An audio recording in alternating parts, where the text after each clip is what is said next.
Hello everyone, in today's video I'm going to show you how to link Apex trading accounts. First, get multiple Apex accounts by buying 2 or more evaluation or funded accounts.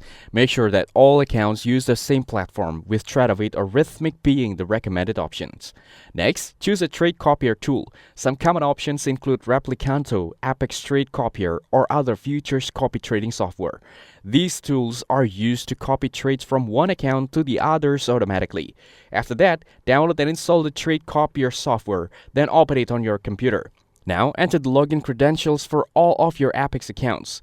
Select one as the master account, which will be the main trading account, and select the other accounts as the slave accounts, which will copy the trades from the master.